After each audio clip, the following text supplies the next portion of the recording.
认真攻略从不漏球啊！大家好，我是凌晨爬起来吃。浅尝试炼场的琉璃，暗黑破坏神4的试炼场和天梯系统已经在今天凌晨正式开启了。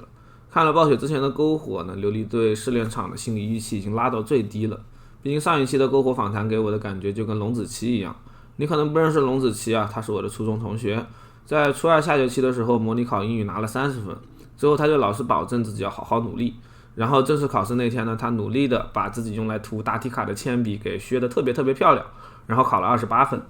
带着这种心情进入试炼场的我呢，在发现只要互动一次就能随时传送进试炼场，而且还能一键退出之后，我突然觉得这个试炼场说不定还能打个及格分。直到我发现开箱给的小球没有办法和打怪给的一样自动吸附，你必须走上去才能吃到它的分的时候，如果这是 bug 的话，那在它修复之前我应该不会碰试炼场。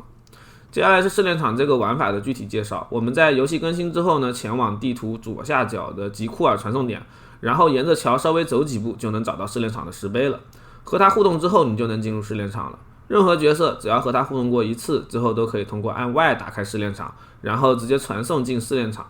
不会和屠宰场一样只有固定位置才能进，而且进入其中也不需要任何的门票。在进入试炼场之后，我们需要在8分钟的限时里尽可能多的通过击杀怪物、获取钥匙、开箱等等方式来获取积分。期间我们是没有办法修改自己的技能和装备的，也没有办法回城和离开地下城。除了等到8分钟计时结束之外，只有按 Y 选择终止试炼才能结束挑战，当然后者就完全没法领取奖励了。进入试炼场之后，倒计时不会立刻开始，我们需要走几步点一下大门才能正式开打。本周的试炼场里，所有的职业都会面对同一张地图，其中的怪物种类、数量，还有它们的生存位置和词缀都是完全固定的。所有的怪物都固定为124级，相当于是70层噩梦地下城的难度，而其中的 BOSS 也相当于70层噩梦地下城首领的强度，血量大概在3000万左右。我们要做的就是规划自己的路线，让自己可以最大化击杀怪物来获取积分。在试炼场中，我们可以通过击杀怪物、拾取地上掉的力量之阵，还有开启宝箱的方式来获得积分。杀怪掉落的力量之阵自动拾取的范围是很大的，但是有一个小小的延迟，如果你跑得太快，在球落地之前就走了，那么有概率捡不到这些球。开箱子给的力量之阵就必须你贴上去才能拾取了，我严重怀疑这是一个 bug， 希望可以早点修复它。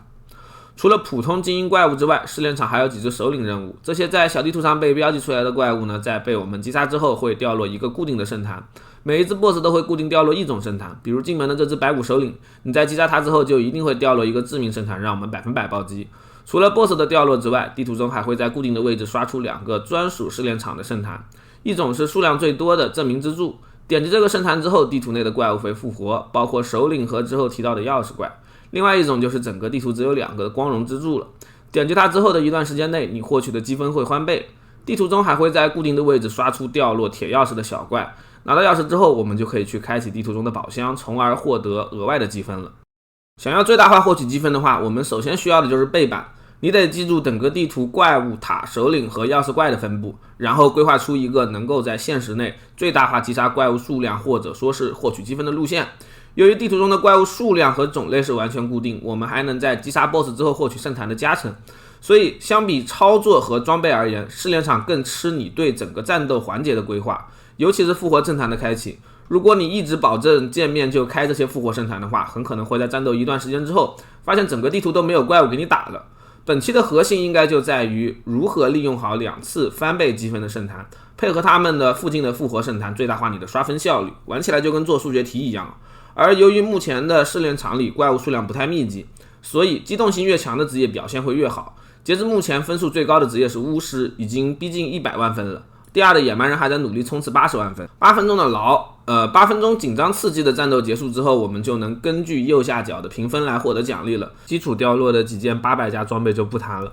这个评分除了会让你参加天梯排名之外，还可以根据具体的分数让你获得一个宝箱。琉璃用法师和野蛮人都只打了1次，但都非常简单的获得了30多万分，这已经能达成最高级别的天选者成就了。我估计这个天选者应该是20到25万就能达成的。不过他给的奖励宝箱吧，你还得等到下周3才能领取。达成天选者之后，刷分的意义就只在于天梯了。每一个职业都有一个单人天梯可以竞争，除此之外还有2、3、4人的天梯，后者就不会限制你的职业了。你可以在游戏里打开天梯榜，查看自己分数的当前排名，以及天梯前列玩家的通关装备和技能。